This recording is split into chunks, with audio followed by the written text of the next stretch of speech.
How's it going tonight? Still having fun? Still interested? Alright, so this is who I am. I help run a portfolio over about $125 million dedicated to innovation in journalism and media. Prior to that, I ran innovation for Gannett, which is the country's largest newspaper company. And this is all that I found doing this job and that job, which is how do you find and keep talent? Which is not necessarily what you think, it's more about the kind of approach and skill set that people have and how they behave. So the key on this is that talent is really important now because we're moving into an era of continuous disruption. That means businesses rise and fall and change and iterate faster than they ever have in the history of the world.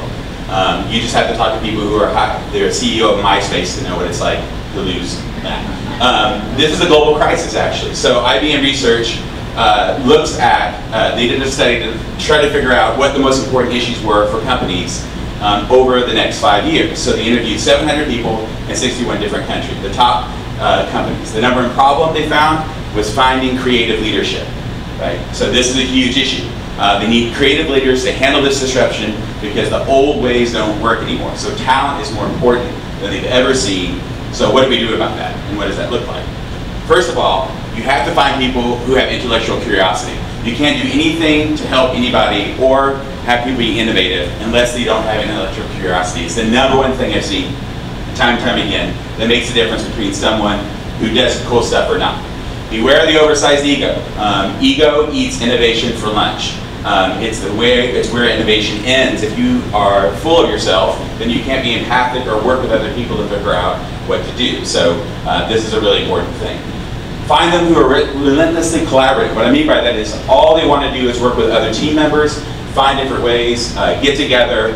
They're situating themselves in little pockets. You want people who are always thinking about how can I pull other people in to get more ideas. Aliens that eat their young. What this means is people who are not part of the company. They didn't grow up in their lives to just do this thing. They're passing through, and they're okay if their project gets killed or they hand it off.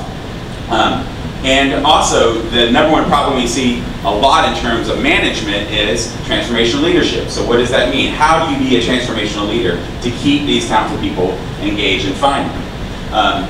The key on this is about 4 things that I found.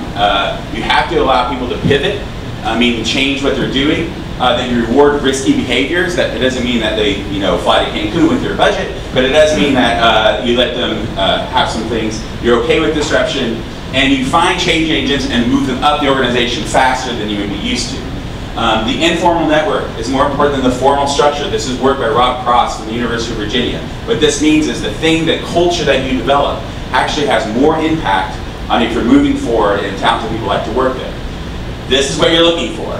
The number one thing that moves companies forward or organizations forward are energizers in the company. All right, and energizers are a very specific set of people. They have very specific skills and strategies and likes and dislikes.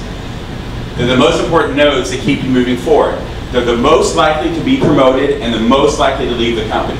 If they don't feel nourished, if they're not interacting the way they want to, they will leave, and your company will begin or your organization will begin to fall behind.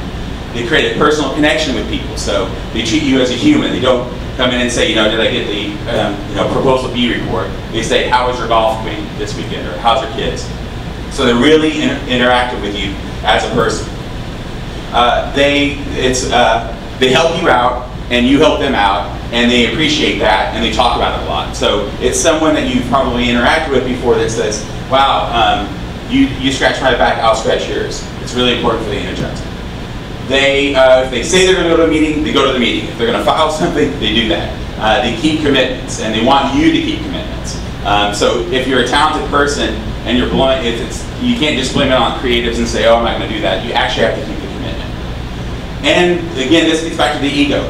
They love the organization they work for. They love what they're trying to do. They stand for something larger than themselves. That's really important to them. They have to have a passion, and there's a goal that means more than just getting ahead. And the most important one out of all of them, if you can do anything to change the way people manage people, is to give them a sense of progress. Number one, all the time. What's interesting when you do a study about this, the number one thing that managers say is money is what motivates people. This is 16 on the list of 18 things, number one for people. So I will leave you with this. The easiest thing you can do is never say this phrase again. because I can pull any schmo off the street and ask them why an idea won't work. What you need to do instead of doing this is to say, how can I help you? How can I figure it out? How can we move this forward? Not trying to find a way to say this won't work. Thank you very much.